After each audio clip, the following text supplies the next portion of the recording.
قال النبي صلى الله عليه وسلم العلماء ورثة الأنبياء.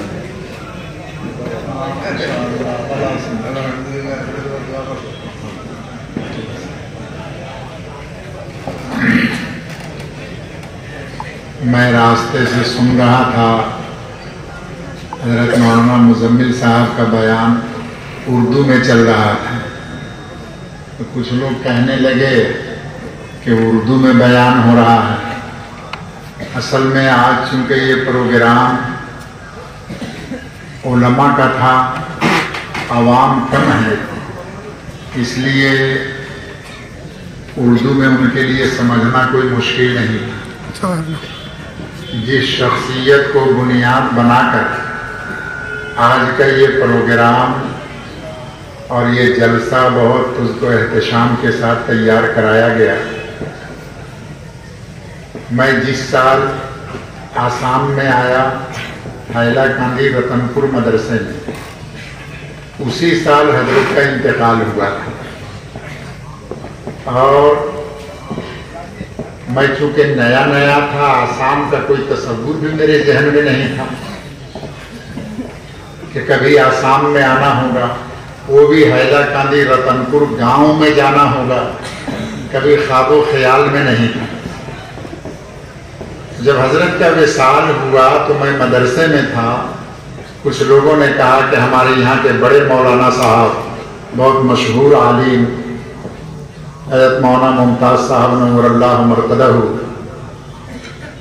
دودھ پور میں ان کا گھر ہے، ان کا انتقال ہو گیا ہے، تو حضرت مولانا ضیاء الدین صاحب رحمۃ اللہ علیہ جو رتن پور مدرسے کے محتمم تھے، صدر مدرس تھے، ان لوگوں کی معیت میں جنازے میں شریک ہوا تھا۔ پھر دھیرے دھیرے آسام کے علماء کے بارے میں مجھے جانکاری ملی، کون کیا ہے، دھیرے دھیرے آہستہ آہستہ تعارف ہوا۔ حضرت کے بارے میں جب میں حجائی مدرسے میں آیا تو ہمارے حافظ عبدالسبحان صاحب مرحوم، وہ اکثر و بیشتر جب بیٹھتے تو میں ان کو چھیڑتا تھا کہ حضرت کی کچھ باتیں سنائیے، حضرت کی کچھ باتیں سنائیے۔ خاص طور سے جو لوگ حضرت کے تربیت یافتہ ہیں اور حضرت سے انہوں نے تعلیم حاصل کی، میں ان سے ایک دو بات عرض کرنا چاہتا ہوں کہ حضرت کا نمونہ اپنے اندر پیدا کریں۔ انسان کے اندر کمال اس کی ذاتی خوبیوں کی وجہ سے آتا ہے، خارج کی وجہ سے نہیں۔ میں اکثر جگہ کہا کرتا ہوں، مولانا ممتاز صاحب نور اللہ مرقدہ کہیں کہ شیخ الحدیث نہیں، حضرت نے کوئی بخاری شریف حدیث کی کتابیں نہیں پڑھائی، اور حضرت کہیں کہ مفتی اعظم نہیں، دلوں پر راج کرتے تھے حضرت، دنیا کے قلوب کے اوپر حضرت کی حکومت۔ وہ حضرت کا اخلاص اور حضرت کا تقوی شیخ الحدیث نہیں، لیکن حضرت کا اخلاص، طلبہ کے ساتھ محبت، ہمدردی اور ان کو بنانے کا ایک جذبہ تھا، اس اندر پیدا کریں۔ جو مدارس سے جڑے ہوئے ہیں وہ لوگ ان خوبیوں کو اپنے اندر پیدا کریں، حضرت کے نمونہ بنیں، قائم مقام بنے۔ دوسری بات، حضرت کی زندگی میں نہایت درجہ سادگی اور ہماری زندگی کے اندر تصنع، بناوٹ، لباس، وضاقت، بہت ساری چیزیں آ گئی جو ظاہری بناوٹ کی چیزیں ہیں، اس سے لوگوں کے دل مسخر نہیں ہوتے۔ حضرت کی زندگی میں سادگی، سادہ زندگی گزارتے، اور اس سادگی کے اندر عجیب نورانیت اور کشش تھی، اس میں تسخیر کی صلاحیت تھی جو لوگوں کے قلوب کو مسخر کرتے۔ اس لیے حضرت سے منسلک جو لوگ ہیں ان سے ہماری درخواست ہے، اور بقیہ تمام علماء کرام ہم سب اس میں، کہ ہم اپنی زندگیوں میں سادگی کو اختیار کریں۔ ہماری زندگی بھی سادہ زندگی، تصنع بناوٹ یہ ہماری زندگی میں نہ ہو۔ تیسری چیز حضرت کے دل میں، ابھی میں سن رہا تھا مولانا مزمل صاحب چونکہ زیادہ فائدہ اٹھائے ہوئے حضرت سے، حضرت کو تعلق مع اللہ تھا، اللہ کی ذات سے تعلق تھا، حضرت اللہ کی ذات سے محبت، لگاؤ تھا اللہ کی ذات سے۔ اور اس زمانے میں مدرسے کا جو ماحول میں سنتا تھا، پورے مدرسے میں ایک روحانی ماحول ہوا کرتا تھا، روحانی ماحول۔ بہت بڑے محدث نہیں تھے، لیکن حضرت کی برکت سے اساتذہ میں روحانیت تھی، طلبہ کے اندر روحانیت تھی، ایک روحانی ماحول۔ اس وقت بہت بڑی ضرورت ہے تمام مدارس کے اندر جتنے علماء حضرت سے پڑھے ہوئے ہیں اور جو پڑھے ہوئے نہیں ہیں یا ان کے شاگردوں کے شاگرد ہیں، مدارس سے روحانی ماحول رخصت ہو چکا ہے۔ تمام مدارس کے اندر ظاہری علوم تو پائے جا رہے ہیں، طلبہ ظاہری علوم میں محنت کر رہے ہیں، لیکن روحانیت کا ماحول مدرسہ سے نکل چکا ہے۔ اس لیے میں 2-3 سالوں سے مسلسل یہ محنت میں لگا ہوا ہوں کہ ہر مدرسے کے اندر یہ روحانی ماحول کیسے پیدا کیا جائے۔ اس کے لیے مدرسے میں ذکر اللہ کا حلقہ قائم کرایا جائے۔ جو مدرسے ایسے ہیں جن میں بورڈنگ سسٹم ہے، دارالاقامہ ہے، بڑے بڑے بچے رہتے ہیں، ان مدرسوں کے اندر فجر کے بعد ذکر کا حلقہ قائم ہونا چاہیے۔ 20-25 منٹ کا کم سے کم ذکر کا حلقہ قائم، جو بورڈنگ والے مدرسے ہیں۔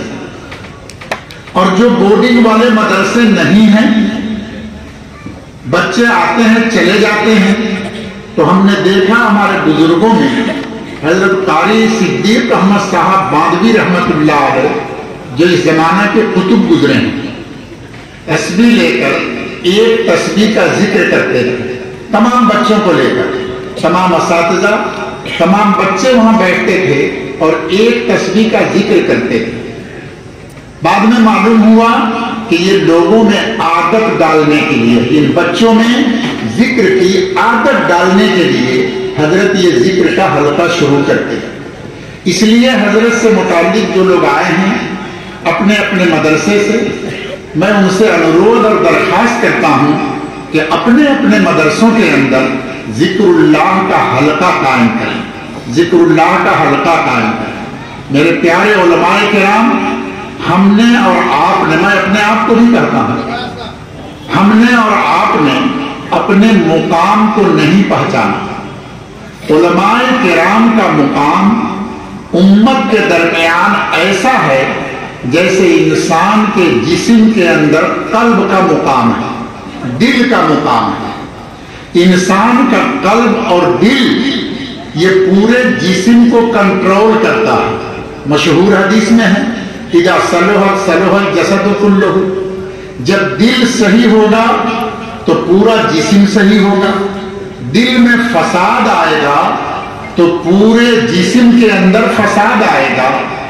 بڑے ادب کے ساتھ درخواست کرتا ہوں، دنیا میں گھومتا ہوں، میرے علماء کرام، امت اس وقت جن حالات سے گزر رہی ہے، جو اہل اللہ لوگ ہیں اور امت کے حالات کو دیکھتے ہیں، بڑے افسوس کے ساتھ کہ امت کا اکثر طبقہ دین سے دور ہو چکا ہے۔ وجہ کیا؟ کہ ہم علماء قلب کی مثال ہیں، علماء صحیح ہوں گے تو امت صحیح ہوگی، اور علماء میں خرابی پیدا ہوگی تو امت میں خرابی پیدا ہو جائے۔ اس کو ایک مثال سے سمجھیے۔ کسی بھی عالم یا ندوی صاحب رحمۃ اللہ علیہ نے فرمایا تھا کہ سماج میں، معاشرہ اور سوسائٹی میں جب بگاڑ پیدا ہوتا ہے نیچے کے لوگوں میں، نیچے کے لوگوں میں بگاڑ پیدا ہوگا تو اس سماج کے جو مربی لوگ ہوتے ہیں، اس معاشرے کے جو سمجھدار لوگ ہوتے ہیں، وہ نیچے کے بگڑے ہوئے لوگوں کی اصلاح کرتے ہیں، ان کو ٹھیک کرتے ہیں۔ لیکن جب کسی قوم کو برباد ہونا ہوتا ہے تو وہ مرد آہستہ آہستہ ترقی کرتے کرتے نیچے سے اوپر کے لوگوں میں پہنچ جاتا ہے۔ جب اوپر کے لوگوں میں بیماری پہنچ گئی تو ان کی اصلاح کون کرے گا؟ جو دوسروں کی اصلاح کرنے والے تھے، جو دوسروں کے بچار کرنے والے تھے، گاؤں سماج کے مربی لوگ، اگر انہی میں جھوٹ پیدا ہو جائے، ان میں خیانت پیدا ہو جائے، ان میں دھوکہ پیدا ہو جائے، بے دینی پیدا ہو جائے، تو سماج کے نوجوان جب بے راہ رو ہوں گے تو ان کی اصلاح کون کرے گا؟ کون مربی جا کر کے اصلاح کرے گا؟ مربی خود بگڑ چکا ہے۔ جب یہ کیفیت ہوتی ہے تو اللہ اس قوم کو ہلاک کر دیتے ہیں۔ میرے پیارے علماء کرام، مربی حضرات، ہم علماء کرام اس سماج کے لیے قلب کی اور دل کی ہارٹ کی مثال رکھتے ہیں۔ ہم کو اپنی فکر کرنی چاہیے۔ ہم جب اپنی فکر کریں گے، ہماری اصلاح ہوگی تو انشاءاللہ ہمارے اور آپ کے ذریعے سے امت کی اصلاح ہوگی۔ اور اگر ہمارا علم خود ہماری اصلاح نہیں کر پا رہا ہے تو میرے علم سے دوسرے کی اصلاح کیسے ہو سکتی ہے؟ میری لائٹ مجھے روشنی نہیں دے پا رہی ہے تو اس لائٹ سے میں دوسرے کو کیسے روشنی دے سکتا ہوں؟ اس لیے ہمارا علم سب سے پہلے ہمارے لیے راہبر بنے، ہمارے لیے ہادی بنے، ہماری ہدایت کرے۔ ہم اپنی ہدایت پر جب آئیں گے تو امت کی ہدایت ہوگی۔ اس لیے جو علماء کرام ہیں، میں پورے آسام میں گھومتا ہوں، علماء سے یہی درخواست کرتا ہوں کہ کسی بھی اللہ والے سے اپنا اصلاحی تعلق قائم کریں، کسی بھی اللہ والے سے اپنا اصلاحی تعلق قائم کریں اور اپنی اصلاح کرانے کی کوشش کریں۔ ماڈرن کا مدرسہ نحو صرف کے لیے مشہور ہے۔ میں اکثر جگہ جب علماء کو جمع کرتا ہوں تو ان سے بتلاتا ہوں، ہمارے جمعیت علماء کا ایک پروگرام ہے اصلاح معاشرہ۔ میں نے پوچھا کہ اصلاح معاشرہ کا مطلب سماج سنسکار کرنا، اس میں کون آئیں گے؟ بڑے بڑے علماء آتے ہیں، مربی لوگ آتے ہیں، بزرگان دین آتے ہیں، وہ واعظ کرتے، تقریر کرتے، اصلاح کرتے ہیں۔ میں اپنے علماء، اپنے شاگردوں سے محبت میں پوچھتا ہوں کہ بیٹا یہ اصلاح کیا چیز ہے؟ بتلاتے ہیں کہ مصدر ہے۔ نے کہا کس باب کا؟ کہا باب افعال کا۔ باب افعال میزان منشعب جب آپ لوگوں نے پڑھا ہوگا تو باب افعال تفعیل وغیرہ کو مزید فیل کے گردانوں میں شمار کیا جاتا ہے۔ ایک ہوتا ہے مجرد، ایک مزید فیل، یہ مزید فیل کی گردان ہے۔ مزید فیل کا ترجمہ کیا ہے؟ مزید فیل کا ترجمہ یہ کیا ہے؟ مزید اس میں مفعول، فیہ کی ضمیر لوٹ رہی ہے مجرد کی طرف، جس کے مجرد کے اندر کچھ زیادہ کر دیا گیا ہو، جس کے مجرد میں کچھ آگے پیچھے حروف بڑھا کر کے زیادہ کر دیا جائے، اس کو مزید فیل بولتے ہیں۔ تو ہر مزید فیل کے لیے مجرد کا ہونا ضروری ہے۔ اگر مجرد کا وجود نہیں ہوگا تو اس پر مزید فیل بنے گا کیسے؟ پہلے مجرد ہوگا اور اس پر کچھ حروف بڑھائیں گے تو مزید فیل بنے گا۔ اور اصلاح معاشرہ آپ کرتے ہیں، اصلاح کا مجرد کیا ہوگا، اس کا مادہ کیا ہے؟ تو بتلاتے ہیں کہ صاد لام ہا صلاح۔ ہم نے کہا کہ مزید فیل بننے کے لیے پہلے مجرد کو لاؤ، اپنے معنی کے اعتبار سے الفاظ میں جیسے ہر مزید فیل میں مجرد کی ضرورت، اسی طریقے سے اس کے معنی اور مقاصد میں بھی مصلح بننے کے لیے پہلے اپنے اندر صلاح پیدا کریں۔ اپنے اندر صلاح ہوگی تو آپ مصلح بن سکتے ہیں، اور اگر اپنے اندر صلاح نہیں ہے تو آپ سے اصلاح کے بجائے افساد پیدا ہوگا۔ حضرت شیخ زکریا صاحب نور اللہ مرکزہ نے لکھا ہے کہ جن لوگوں کو اللہ رب العزت کے ساتھ تعلق نہیں ہوگا، تعلق میں اللہ نہیں ہوگا، ایسے علماء سے بہت لمبا لمبا وعظ اور کتابیں تو لکھی جا سکتی ہیں لیکن امت کی اصلاح کا کام اس سے نہیں ہوگا۔ اور جن لوگوں کو تعلق مع اللہ حاصل ہے اگرچہ وہ بڑی بڑی لمبی چوڑی کتابیں لکھنے والے نہیں ہوں گے، لیکن ان سے امت کی اصلاح ہوگی، ان سے امت کے اندر صلاحیت اور تقوی پیدا ہوگا، امت کی زندگی اچھی بنے گی۔ اس لیے میرے علماء کرام، چونکہ علماء کا مجمع، میں نے سنا کہ حضرت مولانا مزمل صاحب نے ایک صلی اللہ علیہ وسلم کو اپنے شاگردوں کے اوپر، اپنے طلبہ جن کو ہم صحابہ کہتے ہیں، یہ حضور کے شاگرد ہیں، حضور تو معلم تھے، انما بعثت معلما، اس معلم کے طالب علم کون تھے؟ آپ کے طالب علم صحابہ کرام تھے۔ صحابہ پر اتنا اطمینان اپنے طالب علموں پر تھا کہ ان کے بارے میں فرمایا بِأَيِّهِمْ اقْتَدَيْتُمْ اهْتَدَيْتُمْ، اور بہت تھوڑے وقت میں اللہ آپ سے اتنا کام لے لے گا، اتنا کام لے لے گا جو بڑے وقت میں نہیں ہو سکتا۔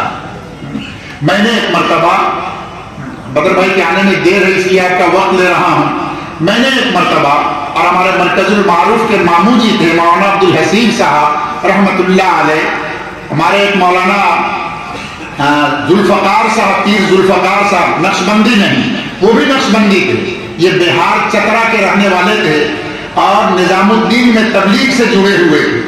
تبلیغی جماعت میں جو سب سے پہلے سال کی جماعت نکلی تو یہی مولانا ذوالفقار صاحب کی جماعت نکلی تھی، سال کی سب سے پہلی جماعت مولانا ذوالفقار صاحب رحمۃ اللہ علیہ کی نکلی، اور 6 مہینہ انہوں نے آسام میں لگایا۔ آسام کو یہ فخر حاصل ہے کہ سال کی نظام الدین سے پہلی جماعت جو نکل رہی ہے وہ آسام میں پہنچ رہی ہے، اور 6 مہینہ کا ٹائم انہوں نے آسام میں لگایا۔ میرے بزرگوں اور دوستوں، حضرت ایک مرتبہ ہوجائی کا جب حضرت جی والا اجتماع تھا تو ہم لوگوں نے بلوایا حضرت کو، کھانا کھلا رہے تھے، مجھے تشکیل کیا کہ 3 دن کے لیے میں گوہاٹی رہوں گا، آپ میرے ساتھ گوہاٹی میں رہیں۔ بہت لمبی داستان ہے یہ، میں تشکیل ہو گیا، ماموں جی بھی ساتھ میں تھے، ہم دونوں گئے اور بھی لوگ ساتھ میں تھے۔ گوہاٹی میں 3 دن ان کے ساتھ مختلف جگہوں پہ جانا آنا ہوا۔ میں نے ایک سوال کیا ان سے کہ ایک شخص ہے جس کی طبیعت تبلیغی جماعت کی طرف چاہتی ہے جانے کو، اور اس کو انشراح ہے تبلیغی جماعت سے، دل کھلا ہوا ہے زائبہ صاحب، خوب بالا لگے تبلیغی جماعت، تبلیغی خانقاہ بالا لگے، کنتو ان کے جو پیر ہیں، ان کے جو مرشد ہیں، وہ تنہائی میں ان کو اس سے منع کرتے ہیں، ان کو روکتے ہیں کہ اس میں مت جاؤ، اس میں مت جاؤ، اکیلے میں تنہائی میں روکتے ہیں۔ ایک طرف اپنے پیر کا احترام کہ ان کی باتوں کو ماننا ہے، دوسری طرف اپنی طبیعت کا انشراح کہ طبیعت چاہتی ہے تبلیغ میں جائیں۔ এখনই মানুষটা করতো কিতা খানো যাইতো, মামু জিনে মুঝে জোর সে ধাক্কা মারা, আর ধাক্কা মার কি কিতা শিখাই দিয়েছে, বেটা এমন একটা জবাব দিব